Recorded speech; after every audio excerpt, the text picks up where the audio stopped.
morning, everyone. Welcome to the panel discussion of jurisdictional approaches, linking supply chains, domestic policies, and finance. This session is a sequel to the first session in this room today, in which we had a number of experiences of jurisdictional approaches being put into practice around the world. This session is going to drill into some of the financial aspects, some of the compatibilities and incompatibilities between supply chain approaches and jurisdictional approaches to a new form of rural development. I'm very excited about the speakers, the panelists we have with us today, and I'll start us off with a few comments to provide some context to this discussion.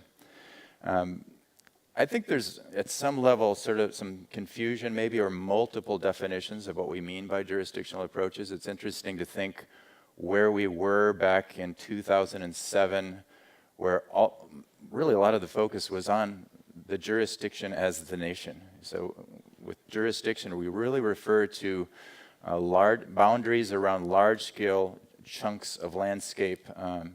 Generally, that means political boundaries, so that we can achieve that alignment between REDD finance, REDD programs, and policy. But it can also mean, as we heard in the last session, watershed boundaries, many of which also have laws behind them and regulations behind them. So, but we're really getting back to some of the original thinking about REDD, that it has to be large scale and it has to be aligned with policy. I think a core theme that emerged from the previous session, and that is emerging in many of the comments made throughout this conference, is that if REDD is not reinforcing and strengthening a new rural development model that is lowering emissions, but that is also generating jobs, improving incomes and livelihoods, addressing other natural resource issues such as water, such as soil erosion, such as biodiversity conservation, it's probably not going to survive. REDD has to become the policy framework really for this new rural development model in a way in which political leaders can get elected on a campaign that actually is supporting that rural development model. I think we've seen the fact that we need to add now a modifier to REDD, to say jurisdictional REDD, I think is a reflection of the fact that although we started with a focus on national REDD processes, there's been a flurry of projects that have really moved REDD forward on the ground in very specific and in many ways innovative ways. There's great projects out there, there's problematic projects out there, but I think jurisdictional is really taking us back to that original concept. For me, the challenge of our panel here is illustrated with a story, a very real and pressing story that I think is being replicated around the world. And I think of a soy farmer in the municipio of Querência in the state of Mato Grosso in Brazil, named Darcy.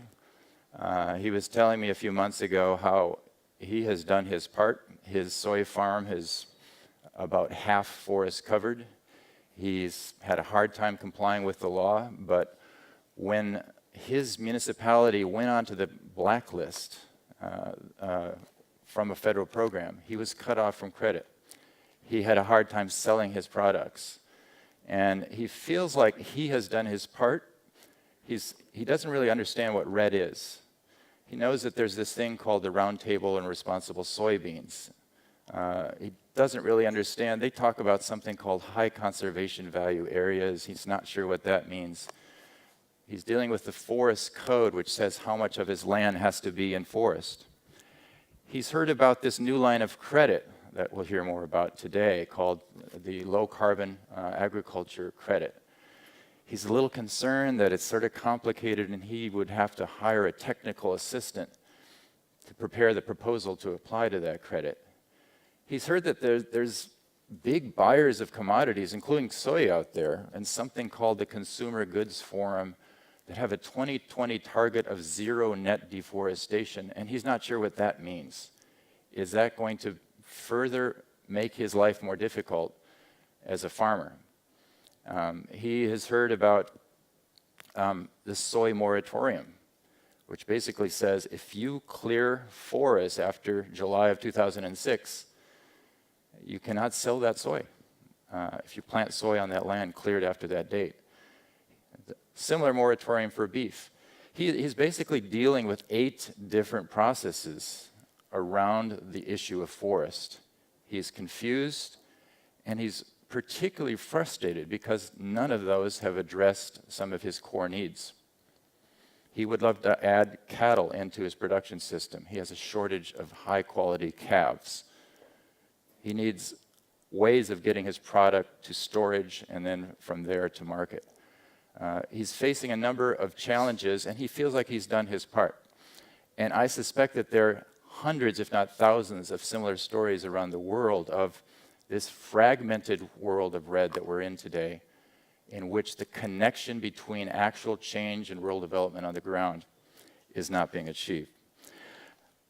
The final contextual point I'll make is that we really are in a world where the pre-Copenhagen dream of a unified global framework for REDD that could finance and really monetize emissions reductions, or at least put some value in them, is not there. So it's a world in which the major benefits for lowering emissions are probably not going to come from a global mechanism. They're going to come from incentives created within domestic policies and domestic finance. And the panel we have today is, I think, extremely well positioned to comment on this transition to a new world development paradigm. How can we bring together supply chain initiatives, which operate at the scale of farms and mills and tend to ignore the broader landscape? Not ignore because they want to ignore it, but it's really all about supply chain risk and managing that risk for the buying companies or for the producers. Domestic policies, which tend to operate jurisdictionally, often do not pay attention to forests as the key issue, much more focused on export income or job creation or tax revenues. So our challenge in this panel is to explore this very complex world of jurisdictional approaches to REDD. And we're going to begin, each panelist, we're going to have this broken out into 3 sessions.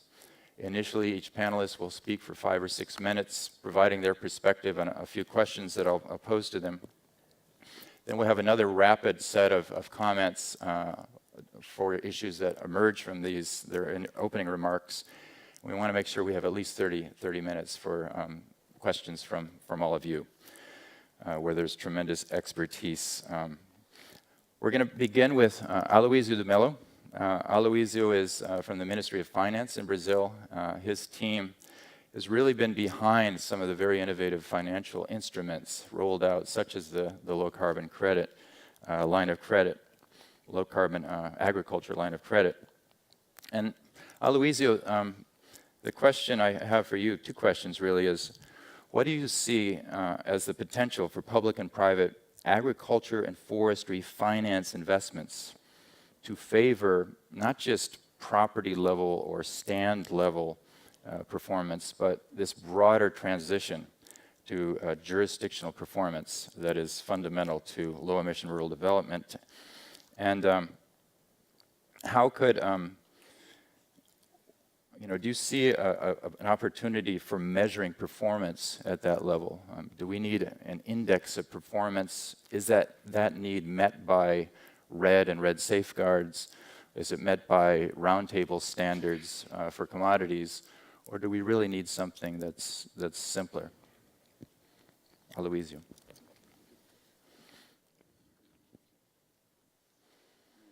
Thank you, Daniel. Good morning, everyone. Thanks for the question. Thanks for NORAD and the Norway Embassy for inviting us. It's really interesting to have this opportunity to share some of our views and to learn a lot about the REDD debate. Well, first of all, we have a very specific participation on that. On those questions from the point of view of the Ministry of Finance. I should point that in the beginning, we were first provoked to enter the debate in 2008 when Brazil was designing the first version of the national plan on climate change. Then we realized that, okay, climate change has a lot to do with economic policy, economic regulation, and things like that. And then we began a process inside the Ministry of Finance until we have in the end of 2010 a specific area and specific coordination for that issue.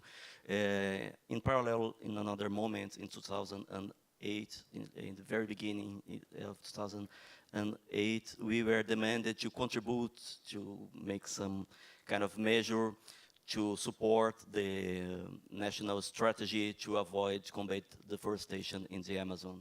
So that in that moment, we designed it after a lot of discussions with the ministries and the sectors. We designed a measure which was a resolution from the National Monetary Council, which makes all the regulation for the credit, the rural credit. It was a very basic measure, but it had a lot of impact. Was stating that for the banks, for the financial institutions to deliver rural credit loans for the farmers in the Amazon biome, they should make the clearance of the land tenure and the compliance with environmental regulation. It was something kind of basic, but it was something important. There's some assessment, and Climate Policy Initiative made some assessment that with a Brazilian university showing that there was some impact on that resolution, actually in terms of contributing to reduce deforestation. Part of the important reduction in deforestation rates in the Amazon could be linked to that kind of measure. But first of all, I think the main thing is that in that moment, that was a kind of a signal, a message for the financial institutions, for the investors. That is something that should be considered. They could not operate without looking at that issue of the environmental integrity of the activities and of the finance. And what we could realize is that besides that kind of regulation, financial institutions in Brazil made some other steps. There is a voluntary agreement between banks in Brazil for sustainability, and some of the institutions have much more restringent criteria to make loans. So this is a process that but it's supported by this kind of signal made by the official regulation of the financial system. And in another moment, there was the creation of this credit line, we call it the ABC program, as part of the national policy on climate change. So there was a lot of discussion to design the sectoral plan for agriculture as part of the national policy with the private sector, with a lot of ministries, with specialists, with civil society organizations. So I think we have a very good plan with a lot of support from the different sectors. Then we designed in the very early stage of the plan a new credit line to support new technologies, low carbon technologies in agriculture. It began kind of slowly in the first year, but now it's working, I think, quite well.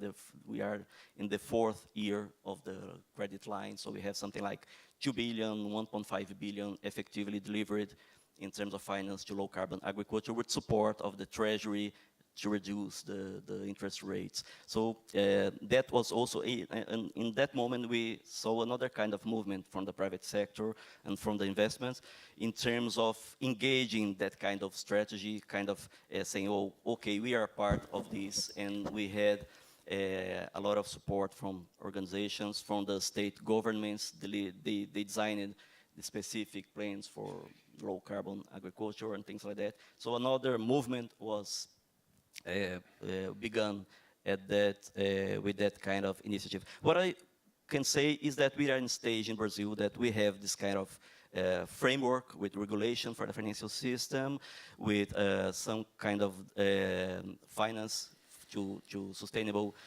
activities, but we don't have yet, I think that is the key, some kind of very easy accessible indicators to that can translate what is actually sustainable agriculture or a sustainable commodity production, and how the banks, how investors can very easily assess what is that kind of activity, and then where they can actually put their money, their investment. There's a lot of, I think, efforts in that direction, both from the private sector, their organizations, from soybean producers and beef producers, and some of these sectors which are very sensitive to those kind of questioning or those kind of pressure from the demand side.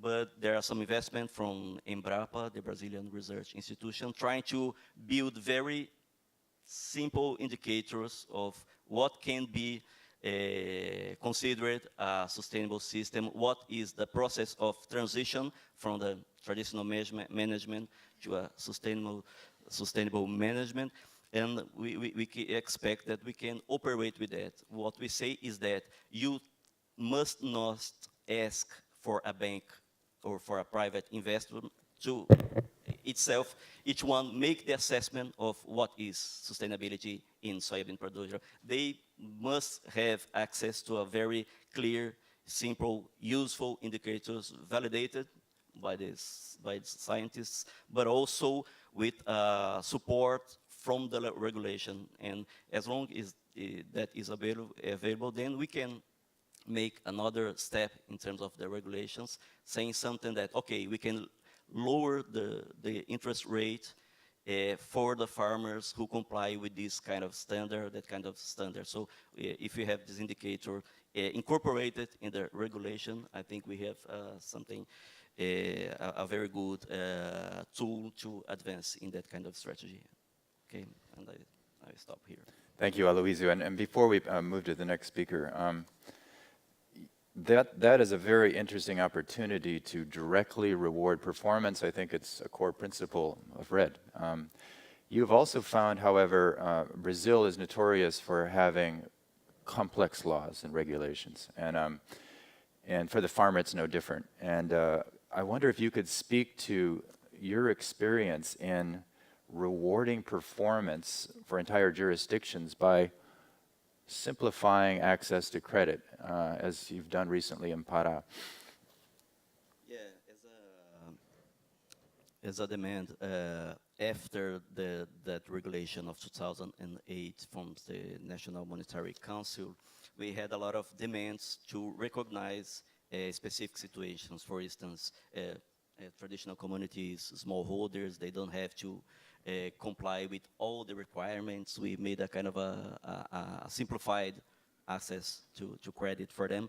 And also, there was a demand to recognize that the municipalities who made their homework in terms of making the how to say, the cadastro ambiental rural. The environmental, Yeah, the Rural Environmental Registry. Yeah, the Rural Environmental Registry in the municipality.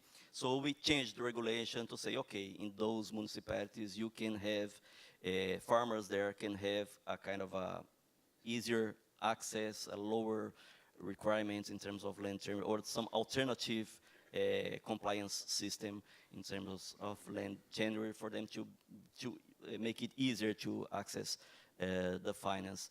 And more recently, actually, we realized that there was a situation of some municipalities who have never been in the blacklist. They were always, during all the time, the good guys. So they didn't have any kind of recognition from their situation in terms of keeping the forest, having a good register of the farmers. So we made another change recently to recognize also that kind of situation. So these are slight improvements in the legislation to give support to those situations. But as I said, I think the more strategic view is how to have very clear, straightforward indicators to make actually, to bring or to offer actually a benefit for the good farmers in good jurisdictions who are operating in a acceptable or sustainable way. Great, thank you, Aloysio. Mato Grosso just lowered 30% discount if your farm is certified by one of the accepted certified systems. So there are a lot of ways of making legality cheaper through performance. Jane Wilkinson from Climate Policy Institute. She is not Rawing. Rawing he had to cancel his participation here, unfortunately, from Central Kalimantan. It's great that we have Jane with her. She's the director of the Indonesia program of the Climate Policy Initiative, and has a lot to say about this rural development model. What are some of the policies and potentials for aligning finance and policies at the jurisdictional level? And Jane, if you could just share with us, what do you see as, especially with regard to Indonesia? I know you're doing a lot of work in Kalimantan, Central Kalimantan. What are the big opportunities you think for aligning policies and finance in Central Kalimantan and elsewhere? And what are the principal barriers that keep us from realizing those opportunities? Thank you, and thanks as well to the Norwegian government for hosting this meeting. It's been a fantastic couple of days, and thank you for the invitation to step in at the last minute. This is a really interesting set of questions, I think, and I just want to highlight that CPI actually, we're an analytical and advisory organisation. We're based in a number of countries across the world, and two of our programs that are really relevant here, and one that we're just establishing, we've been in Brazil for the last 3 years. We've recently established in Indonesia, and we're also looking to establish a program in Mozambique focusing on the South African savannah. The work on what we're calling a production and protection model to REDD+, which is very much a jurisdictional or a landscape approach, is focused on analytical work that has been pioneered in Brazil, and just some examples, and Aloysio was referring to one of those before, where we've looked at exactly what has driven the sharp decline in deforestation in Brazil since the late 2000s. And so, for example, we looked at whether that was driven largely by a reduction in agricultural commodity prices, or whether in fact it could be attributed to policy. And we found that it was attributed to specific policies, in fact. And we can even see that some policies have more impact than others. So prices, command and control, the deter mechanism, for example. We're looking at protected areas at the moment, and also land reforms and settlements. So looking at how natural capital can be optimised, and property rights. But moving into what exactly the production and protection model is, to really address your question, Dan, it's about growing the rural economy. It's about viewing economic development as the key to the stable delivery of ecosystem services and reduced rates of deforestation. The first step, really, from our point of view, is putting land into its most valuable uses, and that includes the protection of natural capital, but it also includes identifying land, for example, in Indonesia, that has already been degraded, but it lies inside the forest estate and is very difficult for private sector oil palm producers to access. There's actually a lot of risk associated with that land, because it's open to question as to exactly the legality. In terms of putting the land into its most valuable uses, agricultural productivity obviously plays a really high role. So what does it take to increase yield gains across farming, across pasturage, forestry, mining, peri-urban sectors, and of course smallholders are a really important part of this equation as well. Looking at what does it take to deliver ecosystem protection. So once you've identified the high value areas, what kinds of systems of protection are in place? And I think there's some really interesting financial incentives that can help here, but as well just some policies and regulations around licensing, and making sure that the incentives that underlie the administration of those licenses and regulations actually deliver benefits to local administrators as well as national governments. And at the end of the day, of course, if there's not equitable sharing of benefits and the gains from higher growth across the agricultural sector, and particularly in the rural sector, then you're not achieving the growth goals that I think are really the priorities of a lot of these governments. So I think in terms of the opportunities at the moment, there's some real capacity gaps. In Indonesia particularly, one of the big challenges is that, you know, it's only just over 10 years since decentralisation has taken place, and that's really meant a radical change in the way that government operates from the central through to the provincial and the district levels of governments. And you don't have an integrated system of incentives.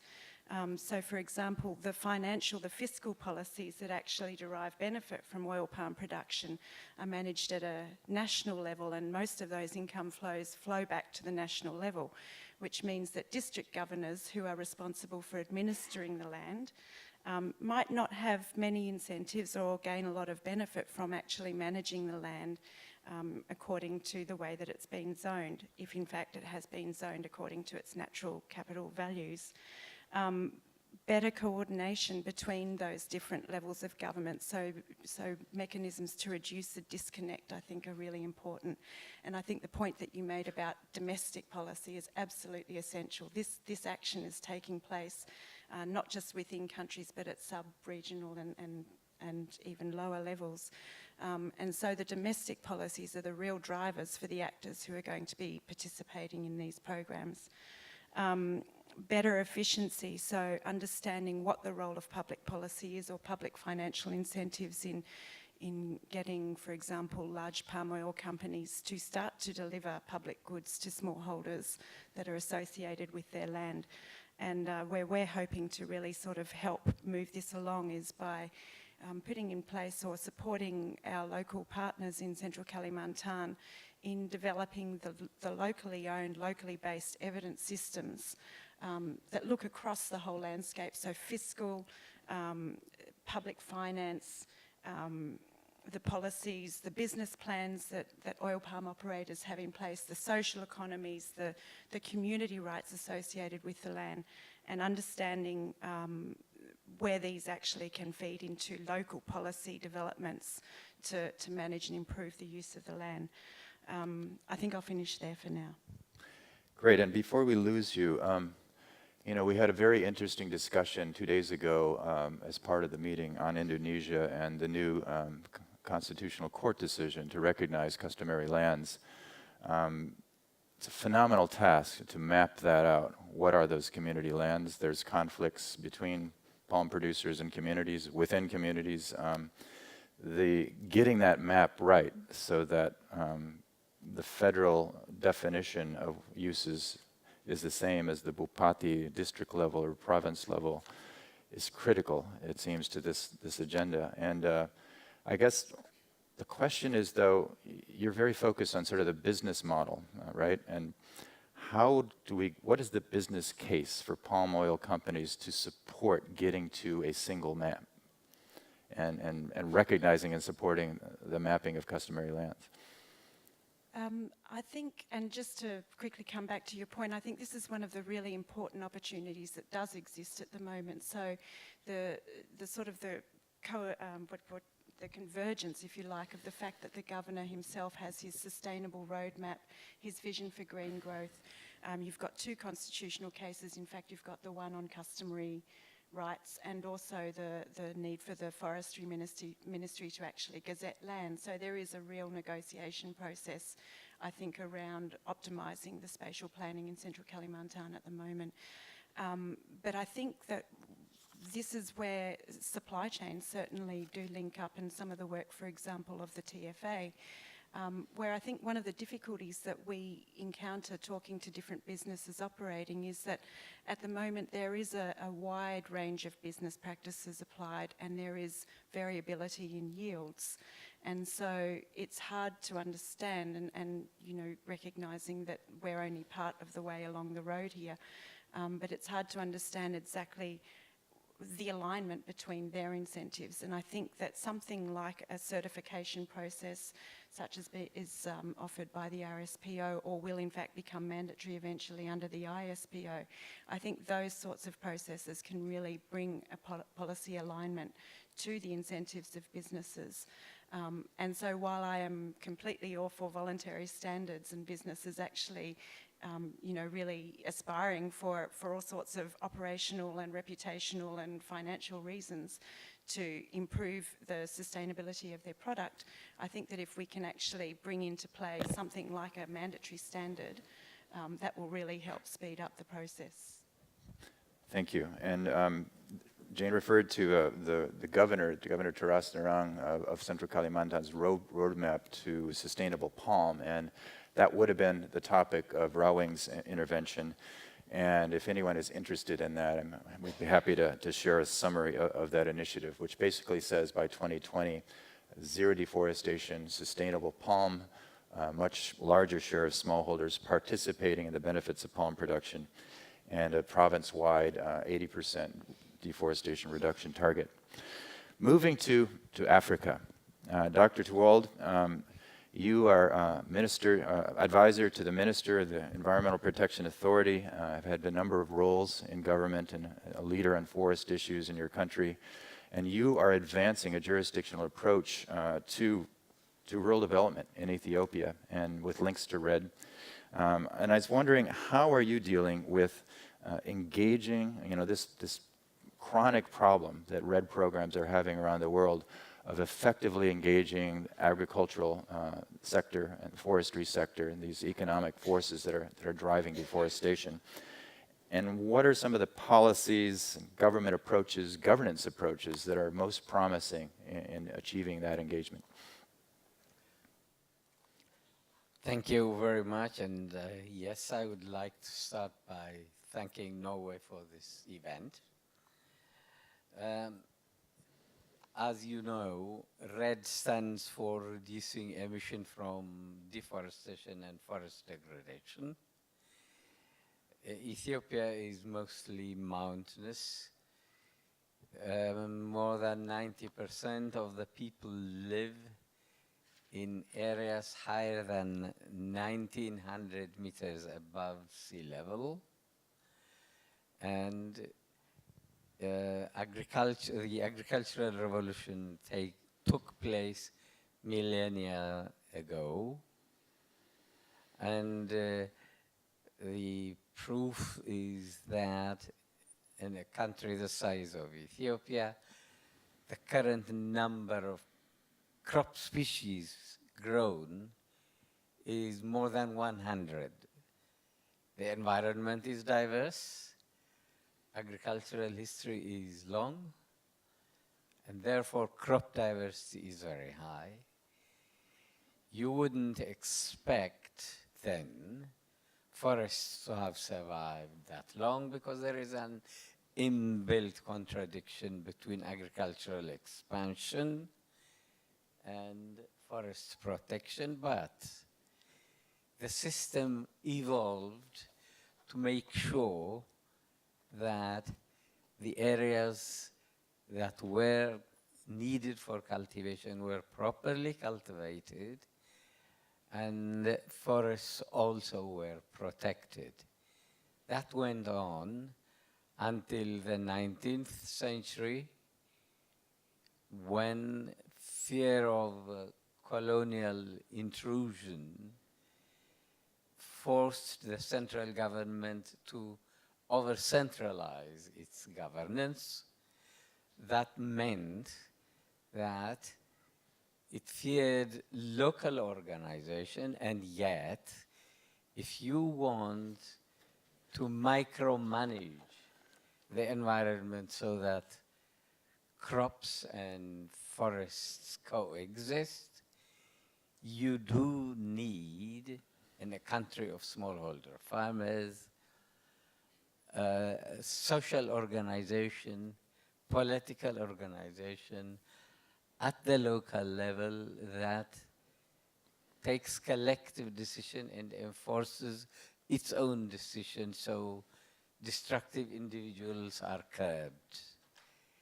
That was inadvertently destroyed, and deforestation plummeted to about 3% a little over 10 years ago, and now it has jumped up. Forest cover has really gone up. one of the new jobs that the present ministry has at hand is to ground-proof aerial photograph figures that are suggested, but the suggestion varies from 10 to 30% now of the forest cover is back. That is very impressive. How did this happen? This happened because the reverse of what had happened in the destruction of local governance took place. The constitution of the Federal Democratic Republic of Ethiopia states, and I quote Article 1 and Article 44 of paragraph 1 of Article 44, all persons have the right to a clean and healthy environment. More explicitly, I want to quote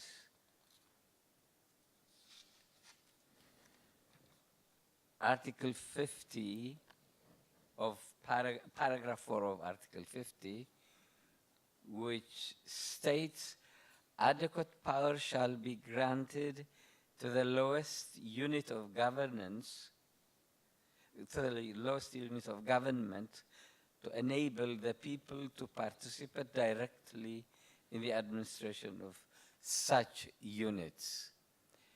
The environmental policy was based on that, and people now give free labor from 40 to 60 days a year during their work of their time of least work for physical care of the land and biological care of the land, and the forest cover is now back to what I started to tell you of. I could go quite a bit to a bit more detail, but time is running out, and I think I have told you the substantive aspects of the government permissiveness to enable local grassroots organizations to rule themselves. And that has been at the secret of our success. Thank you. Thank you, Dr. Tiwald. That's a fascinating example, I think, of how national policy can result in better care of the landscape. I wonder if you could just comment quickly, though, on the market in all of this. Ethiopia is a fabulous coffee producer. It has coffee in its native forest, native coffee. And has market and sustainability and sustainable supply chains, has that played a role in Ethiopia's success, or has it really been policy-driven? Well, I think there is some misconception that smallholder farmers do not involve themselves in markets. They do when the infrastructure and the market is available. And the production is really still by the smallholder farmers and their cooperatives, and then private enterprise comes in to move produce from in larger bulk from one part of the country to another and outside of the country to the world market. And the country has recently been being involved more and more in the global market through a combination of both the market awareness of the producers and the private sector coming in. Thank you. Next, we'll hear from Jan Willem from IUCN Netherlands. Jan Willem, you are working with a number of jurisdictional approaches to REDD and rural development, low-emission rural development. And I wonder if you could speak to this relationship between sustainable supply chains and the jurisdictional approach to REDD as you're working through these issues with your local partners? Good morning. Thanks for this opportunity. IUCN Netherlands Committee, much in line with IUCN International, tries to find nature-based solutions for ecological and environmental challenges that we face today. We do that through our convening power, bringing together governments, private sector actors, non-profit actors, and science. Our work on REDD Plus focuses on partners in REDD Plus countries, and we support learning and capacity building.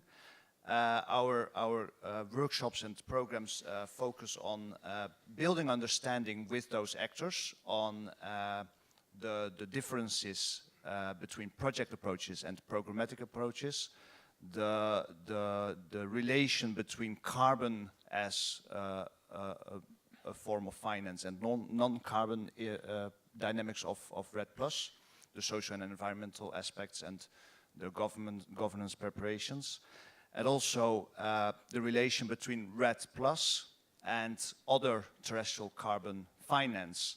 And here also comes in finance possibly from other sources in the landscape, for example, agricultural commodities.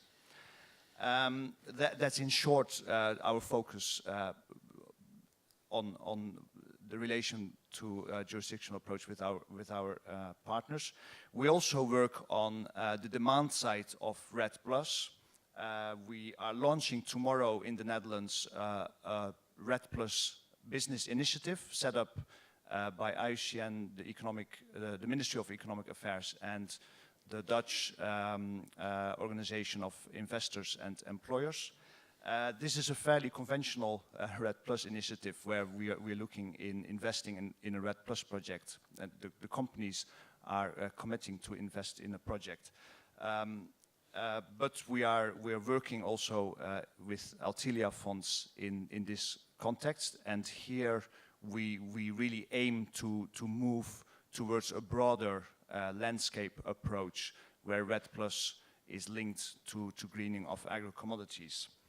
A second initiative that is prominent in the work of IUCN National Committee in the Netherlands is the Leaders for Nature company program. And here recently the CEOs of the 20 large companies that are part of this program have expressed their concern, their interest to really scale up activities of that network towards greening of the economy. And what companies are really struggling with in this network of leading companies is how to understand the impact that a company has on ecosystems and ecosystem services and biodiversity, specifically outside our borders. And as part of the scaling up of the activities of this group of companies, the companies want to translate their impact on land use in the global south by internalizing their impact as part of natural capital accounting, and the regulatory functions of climate will be integrated as a natural capital. So because a lot of these companies have an impact are in agricultural activities, the climate regulation of ecosystems and landscapes will be integrated, hopefully, in their business practices. Now, how does JNR come into place? As I said, REDD Plus is an interest, and impact of commodity supply chains is an interest. I should say value chains, because companies create value through their supply chains. Now, JNR is a link to is a possibility to look at landscapes. which is important because REDD Plus, of course, has been developed by governments as a national strategy. Of course, there's a lot of attention to the local level, to the interests of local communities, biodiversity, the safeguards. But the focus on different sectors that drive deforestation, that is part of a national approach for REDD Plus, can be really operationalized in the landscape or in a jurisdiction. The government, of course, has a very important role to play in providing a regulatory framework, in providing plans and legislation to tackle drivers and to engage sectors. Communities are of of a main importance in building REDD Plus at the landscape approach, smallholder access to markets, and the different functions that ecosystems and forests have in the productivity, but also in the climate regulatory functions of productive landscapes. So then, in this context, REDD Plus is of course just one income stream of the landscape. Carbon finance is, as we all increasingly understand, is not going to be the silver bullet that is providing enough funding to reduce deforestation at a large scale. So a jurisdictional approach makes it possible to look at these different functions of the landscapes and look at the different income streams that can be generated, either through carbon finance, through payments for water, through payments for biodiversity, but of course also agricultural production and non-timber forest production. And this is where the supply chains of companies come into place, because the jurisdictional or the landscape approach, of course, is very broad. You have all these different functions, of which the commodity value chains of companies that originate in countries outside the REDD Plus countries, these commodities have an impact on the landscape.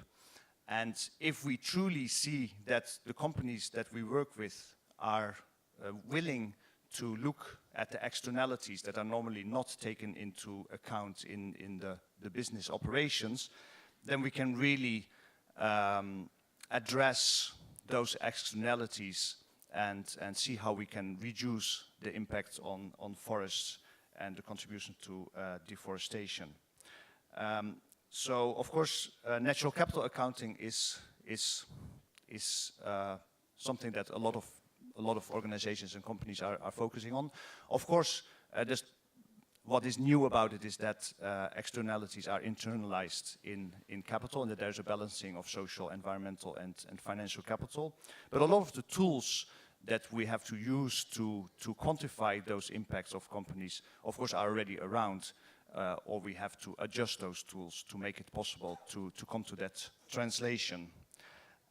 So I think with this focus of the private sector as part of a greening of an economy, that focus on agricultural supply chains, in combination with government regulation and government planning to tackle the drivers of deforestation, involving the private sector, and of course taking into account the people that live in these jurisdictions and the smallholders and the interests of communities, provide a possibility to really address deforestation, at least in a jurisdiction, through the various uses of the landscape.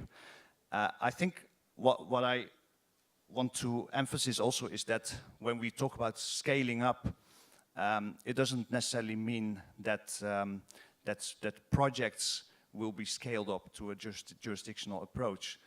The nesting of projects, of course, is a very important part to make sure that experience and achievements are taken up in a broader approach.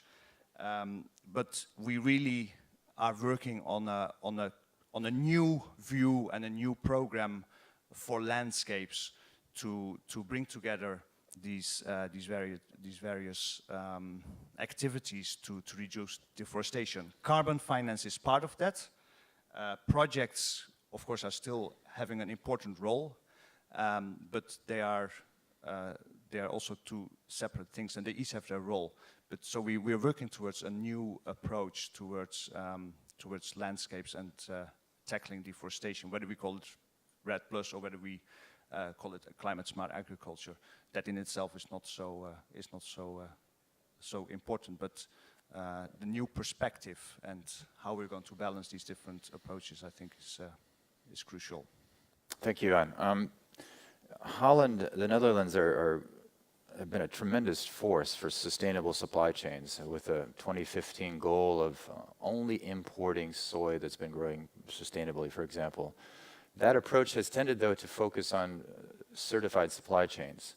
Do you think there's any prospect by which the Netherlands as a country could basically send the signal, we want sustainable jurisdictions and we will import preferentially from those jurisdictions? And could that same approach migrate into the businesses you're talking about? I think that could be an important approach. At the moment, we are looking at, for example, soy. We're looking at coffee and cacao, and we are talking to companies what they require, what they want. Is it completely new asset classes, for example, of climate smart cacao or climate smart agriculture, or can we adjust existing certification schemes so that that climate component is included? We haven't spoken exactly about choosing specific jurisdictions, but from my discussions with the private sector, building this new approach, something that does come to the picture is that the value chain approach, of course, is very powerful because it speaks the language of private sector actors. So that in itself is a strong reason to try to work along those lines. But what we also hear is that there's an interest to make the hands and the boots dirty in a certain region, which might even be a combination of countries or a part of a continent. But I think it is important to make it visible. You start with one major value chain and you see what other value chains of different companies are also having an impact on that landscape. And also companies like ports, for example, are interested to see where their commodities come from and how they can work with the companies that are part of their port area authority, to see how only the sourcing of certified or in the future climate smart commodities can be arranged. So I think this focus on certain regions is certainly going to be a part of the work ahead. Thank you. I'm going to a quick set of questions, and then we're going to open it up so everyone has plenty of time to put their questions forward. Aloisio, as yesterday when James Still sort of said to Carlos Klink, why can't Brazil do more when it's already done so much? The Amazon has a 77% decline in deforestation below its 10-year average, ending in 2005.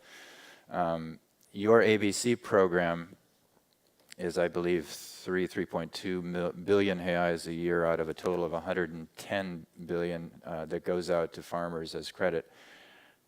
When do we get to the remaining 107 billion reais to bring all of those in alignment with this agenda? That's about $55 billion, by the way. Okay, about the numbers. We have this each year, a plan for agriculture, for the credits for the agricultural sector, which has something like that, 70 to 80 billion dollars, but something like 60 to 70% of that is for short-term finance for the crop year. They are not for actually for investment. So the rest of the something like 30 to 40% is actually for investment. So what we have is something like 10% of the money for investment, which is much more important in terms of establishing or changing technologies. We can advance, but I think it's a kind of a learning process. And there's actually this year another credit line for innovative technology. So there are specifically focused or looking at cattle ranching, improvement of the cattle ranching standards, and things like that. So I think we are moving, and I think that we can see in the short of or in the midterm that we will be able to have a higher standard for rural credit in general, because now we have a new legal framework because of the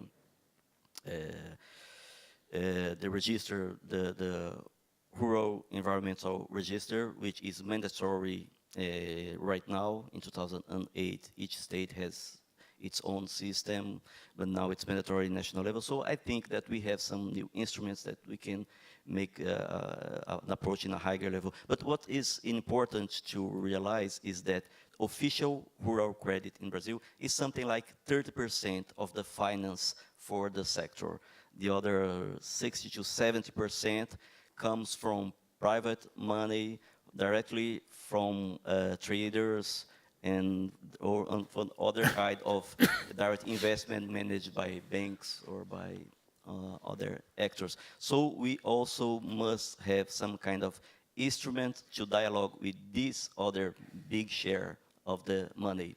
And actually we have a system where the banks get some money for the sector based on issuing some kind of debts based on the production, on the future delivery of the products, or based on a basket of loans. So there are other financial instruments that actually raise some hundreds of $1 million for the agricultural sector. So I think the big challenge is to have some kind of instrument that could be useful for these other instruments, these financial assets based or backed in the agricultural products, and maybe some kind of, once again, some kind of indicator that can be used to have a new kind of basket of credit, of agricultural credit, of a new basket of sustainable commodities, and to attract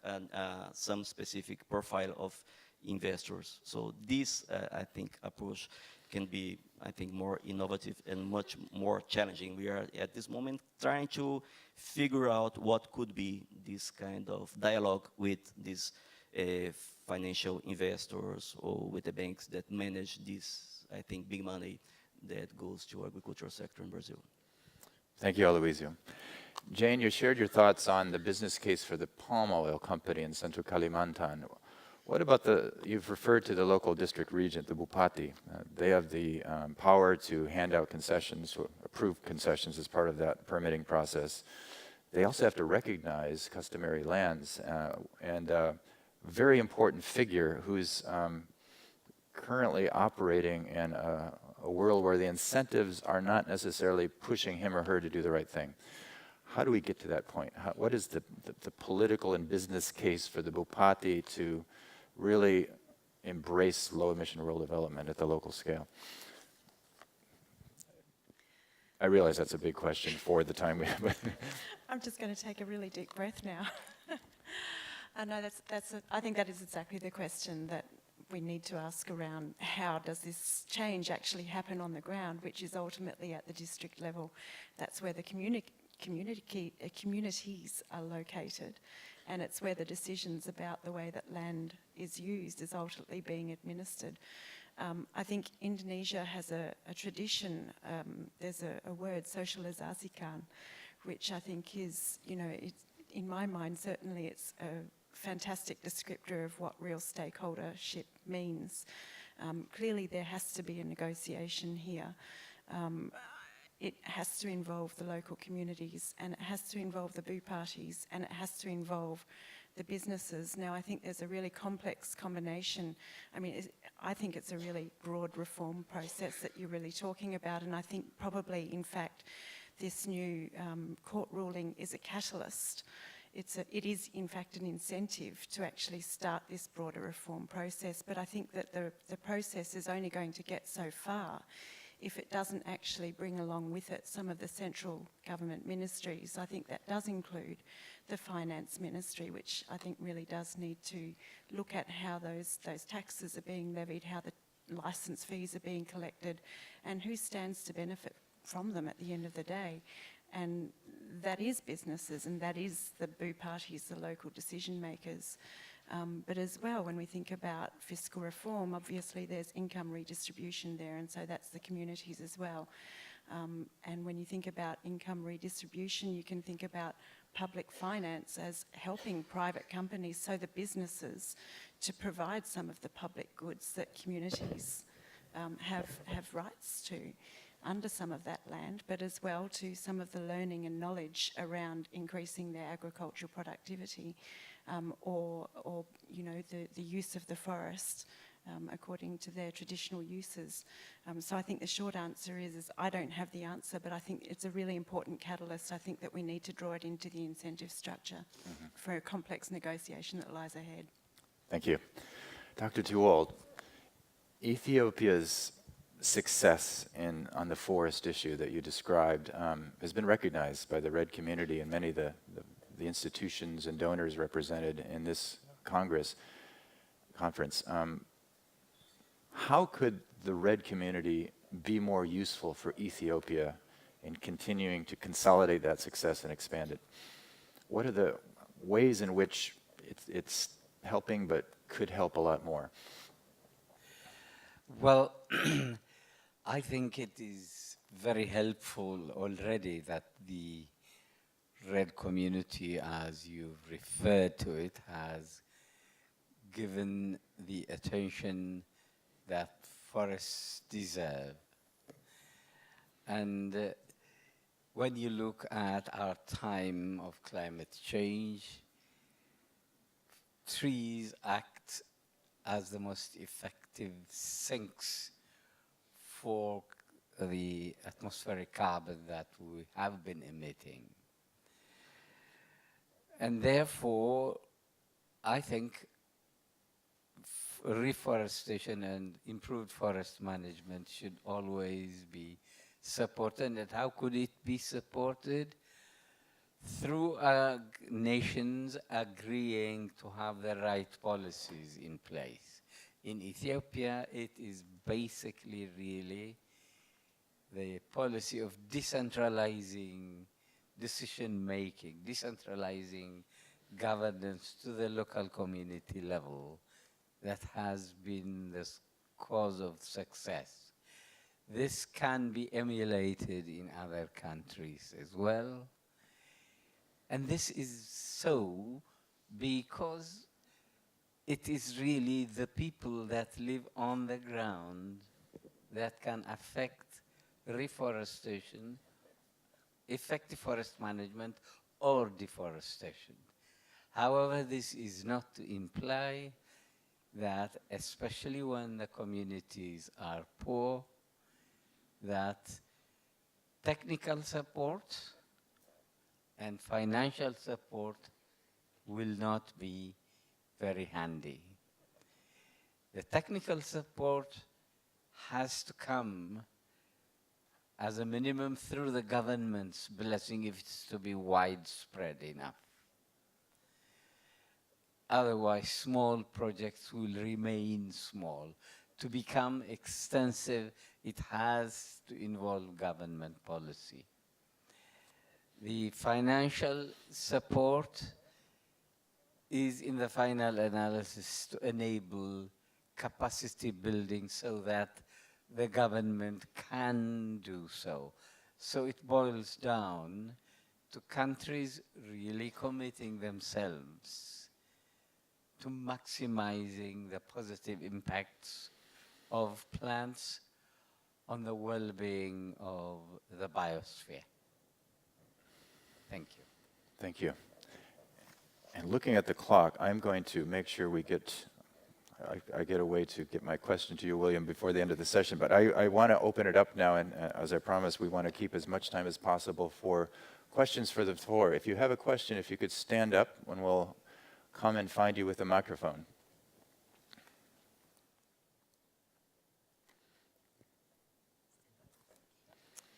Hello, Celia Harvey from Conservation International. I was interested in the links between natural capital accounting and REDD+, and I was just wondering, do you see those as complementary ways of getting the international attention focused on forests and reducing deforestation, or do you see that there's potentially a problem of natural capital accounting taking away attention from REDD+?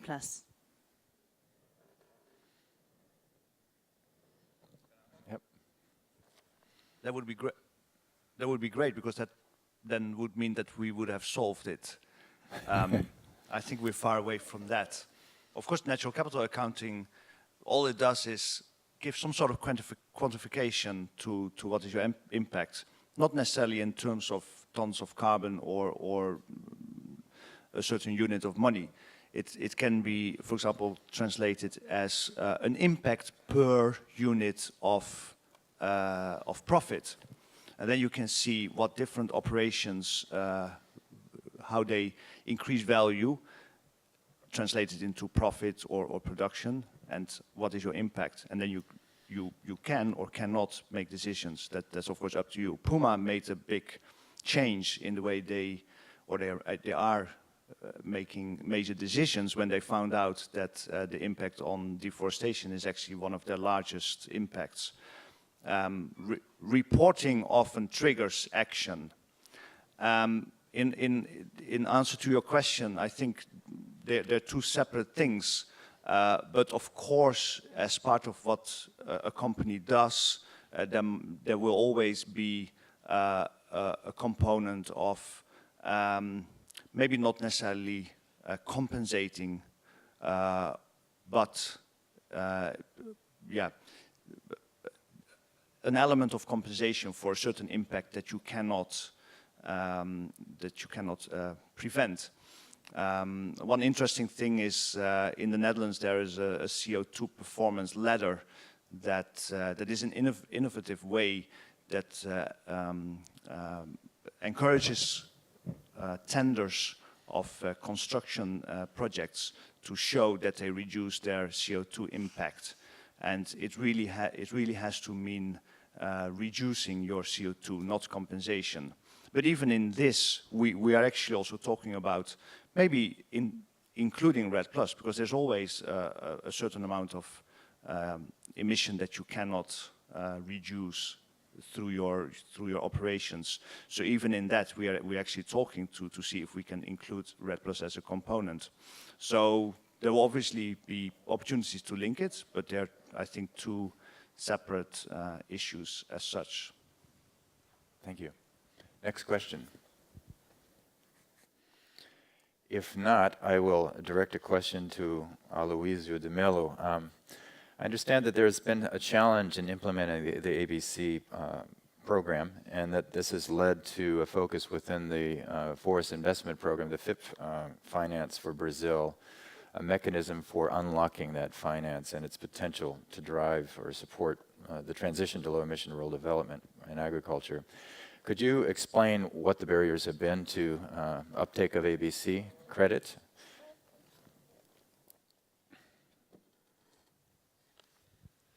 Yeah, in the very beginning, there was the first, second year of the program we realized that was a set of challenges to make it really accessible for the farmers in terms of the knowledge or technical assistance for the farmers and the access by the farmers to the low carbon technologies of the program.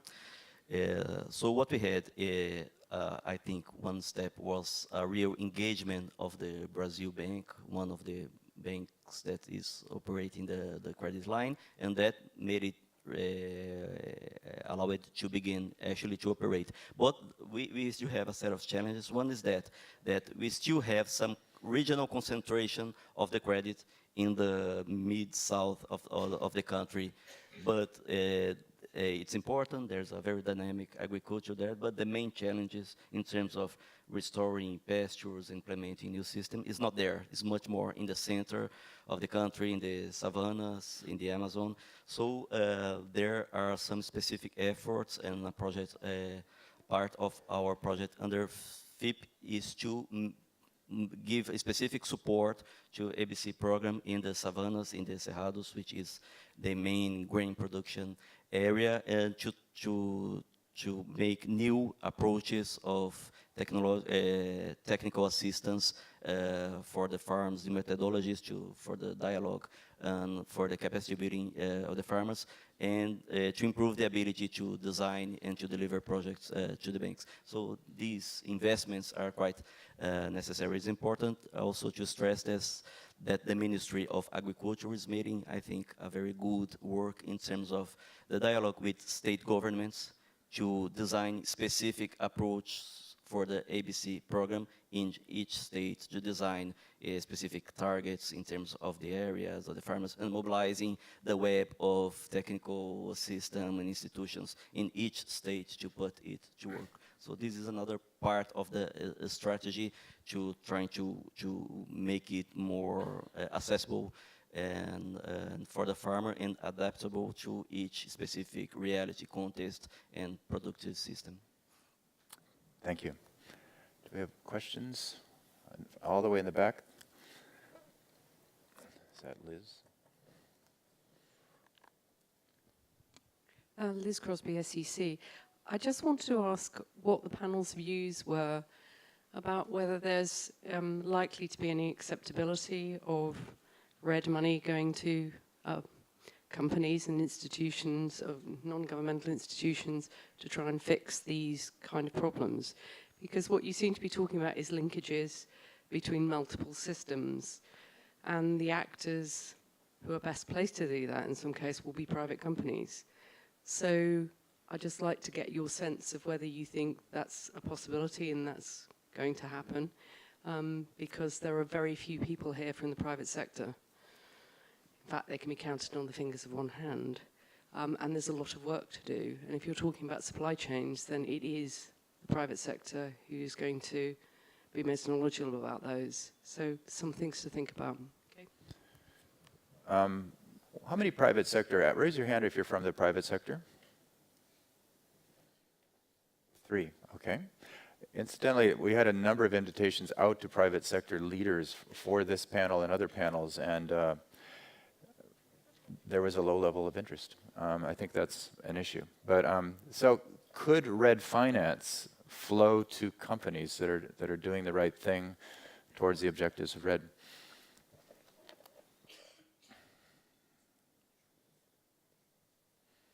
Willem?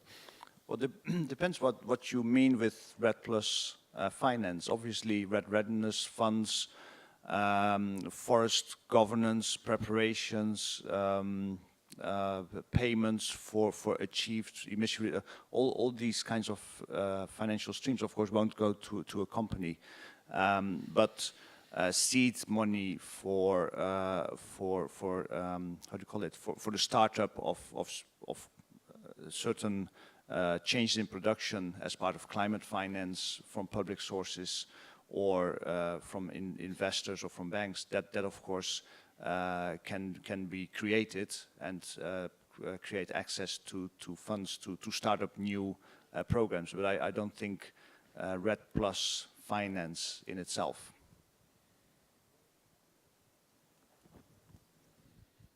Yeah, I'm not sure if I will cover the question, but what I first in Brazil, at least, we have some, I think, some windows for the private sector.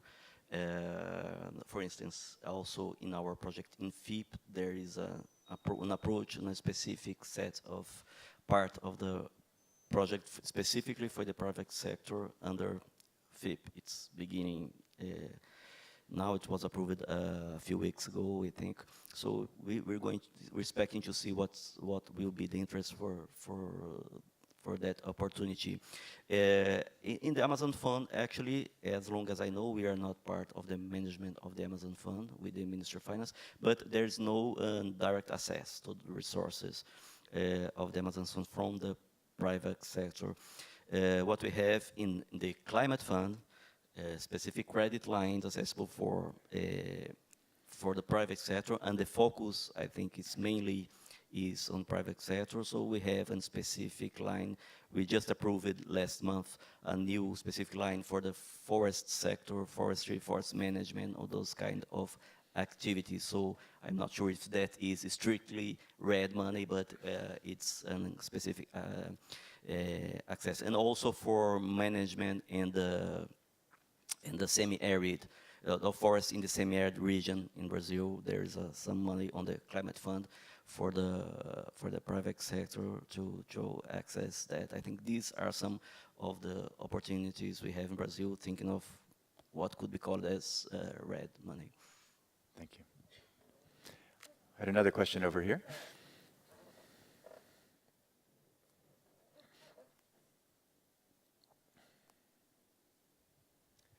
Thanks. I'm Paul Chatterton from WWF. A question to Aloisio, but Jane, perhaps you can assist as well.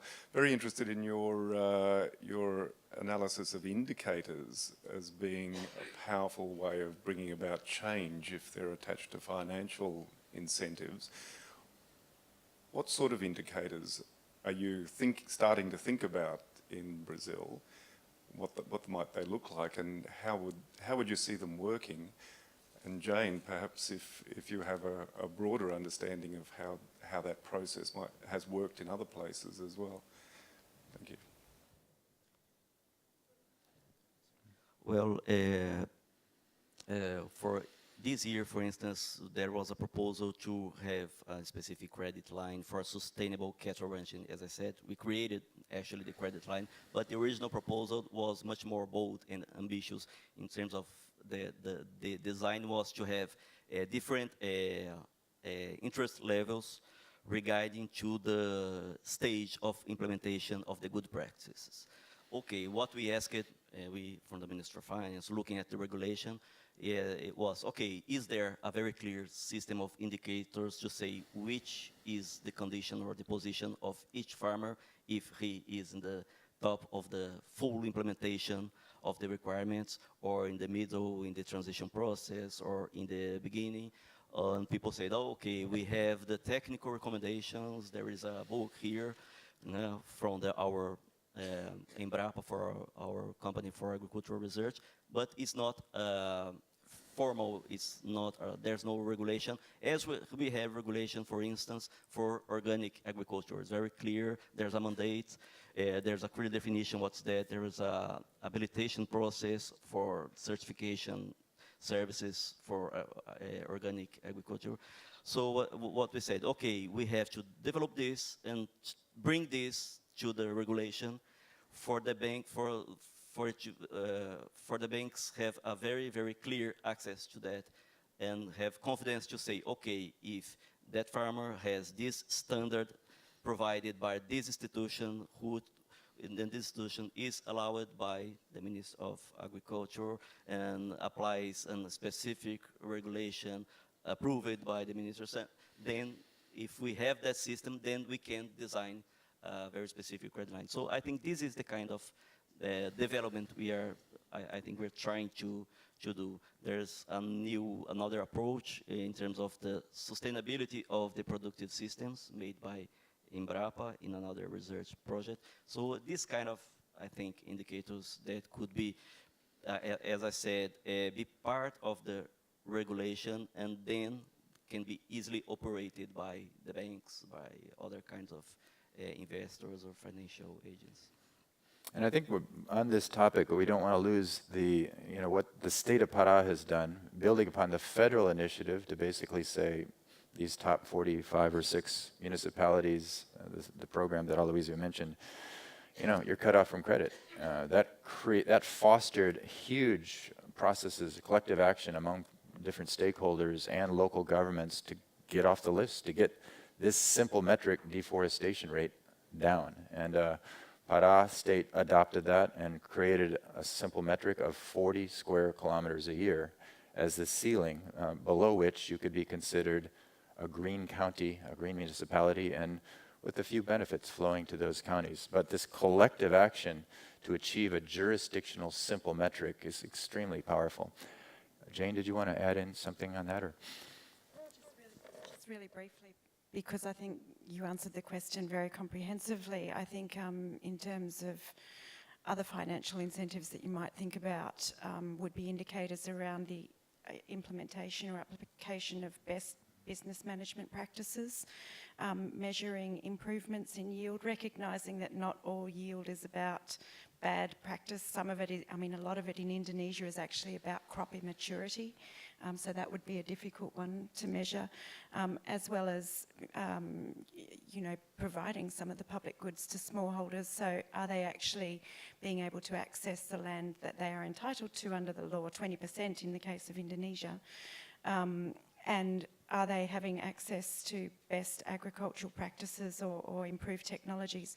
I think you definitely could design indicators around those and provide access to concessional finance or other kinds of tools which would bring on business, I would think. It sounds like the KISS principle is probably relevant here. Keep it simple, stupid. And the next question right over here. Tim Mealy with the Meridian Institute. This question was triggered by the question in the back about access to finance for private companies, REDD finance in particular. I'm just wondering whether any of the panelists are familiar with the concept here is alignment of agricultural investments, particularly for food security, with REDD. And there are global institutions, the one that I'm familiar with is the Global Agricultural Food Security Program. It's a multilateral investment instrument that the World Bank manages, focuses on food security. And I'm just wondering if any of the panelists are aware of instances where there is alignment between investments in food security with REDD. In particular, I wonder if Dr. Twalde in Ethiopia has any experience with that kind of alignment from the donors to the recipient countries in the agricultural investment arena, and how that could play a role here, a constructive amplification role. Dr. Twalde, is Ethiopia able to overcome the fragmented international community to basically get alignment between food security and REDD?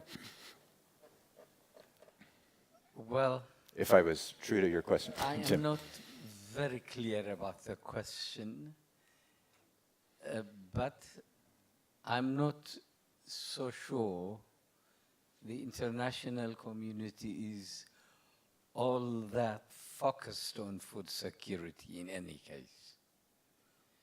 I think the focus on food security must remain a national issue.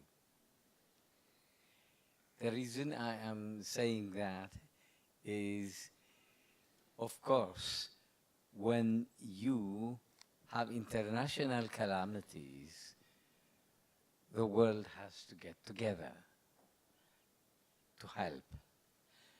But each country is different from any other in the specificities of how best it could ensure food security within its boundaries. Even within the boundaries of a given country, there will be differences between areas of the same country and other areas of that same country. And therefore, basically, the determination for food security has to come from within the country, and as development partners, the international community can then support the attempts of that country. That support can become absolutely vital. It can take many forms depending on the peculiarities of the country in question. And therefore, it is not going to be very easy to specify in general terms that the international community should provide this kind of support, that kind of support. The support that the international community can provide must be based on clearly specified policies from within the country. And then those from outside who are willing to help can support it in capacity, in finance, even in investment. I am from Africa. Africa is the second largest continent, even if from Europe very often people think of it as a small village. Africa therefore has the widest potential, the biggest area for additional food production. But Africa is also very, very diverse. And therefore, trying to answer your question, country-specific support in technology, support in finance, support in investment, support in whatever the specificities require. Thank you, Dr. Tewald. And we are, I'm seeing no one else standing. We're going to go into wrap-up mode now. We have to vacate this plenary or run the risk of being squeezed into that mobile wall there. I think we're going to have a brief comment from every one of the panelists. Just as a quick sort of synthesis statement, it seems like we are definitely living in the world of three incredibly important but currently parallel processes. And sustainable supply initiatives driven largely by risk management in supply chains, by different elements in those supply chains, focused on the unit of the property, the farm, or the mill.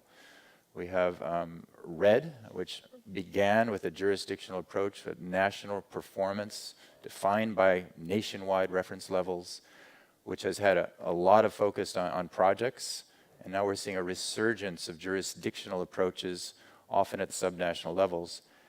At the middle, though, behind it all, we have domestic policies, domestic finance, which are very responsive to the particular political and social and cultural circumstances and economic circumstances of each country and region that are really embedded and very close to the factors that drive decision-making on vast rural landscapes.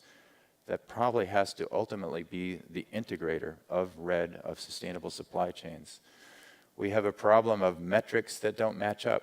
On the one hand, we have criteria and standards, international standards created by supply chain initiatives, and over here we have safeguards for REDD and performance measures that currently are not operating within an integrated platform, and a clear need for much simpler metrics that could guide policies and finance operating domestically.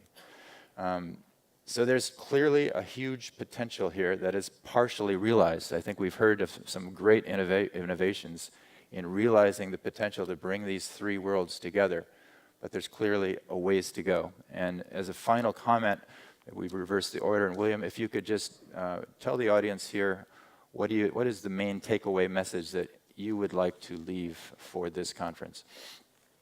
In 12 seconds. Well, I would say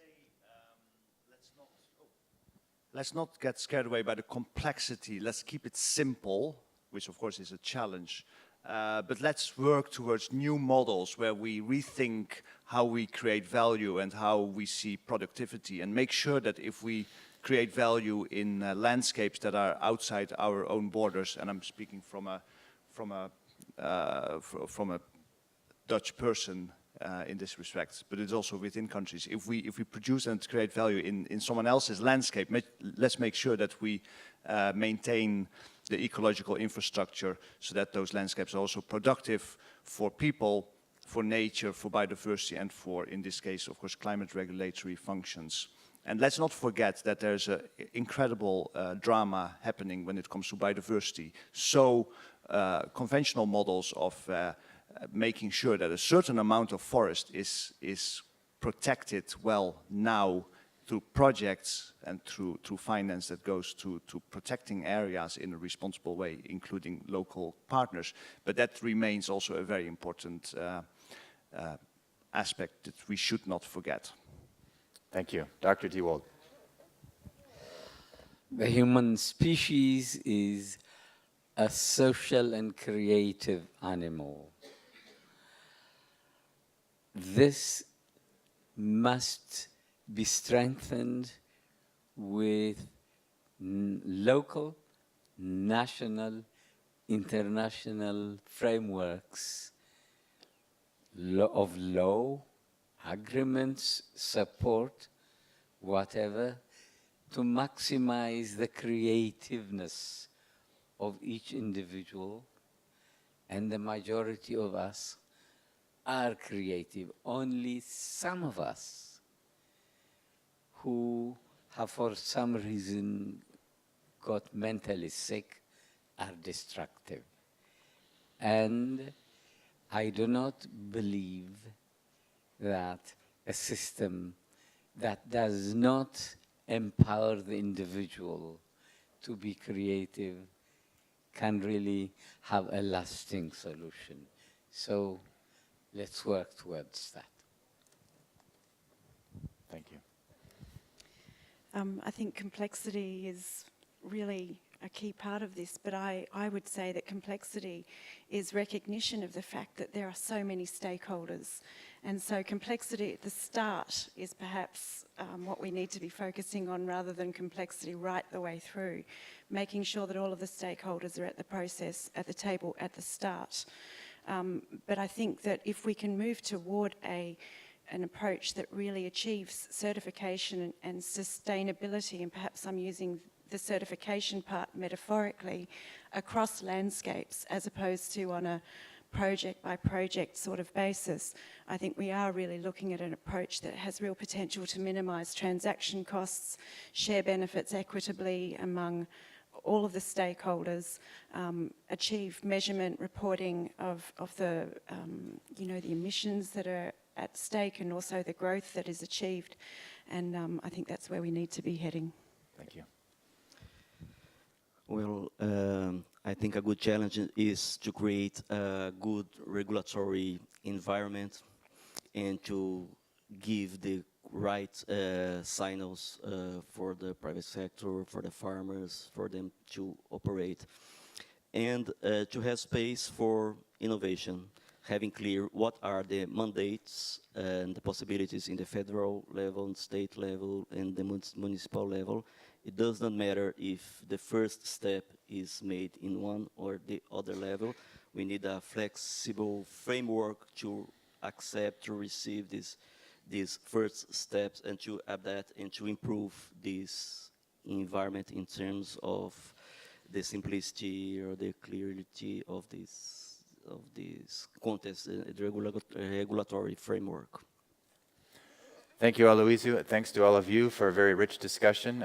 We reconvene for plenary at 2, and right now is the results bar.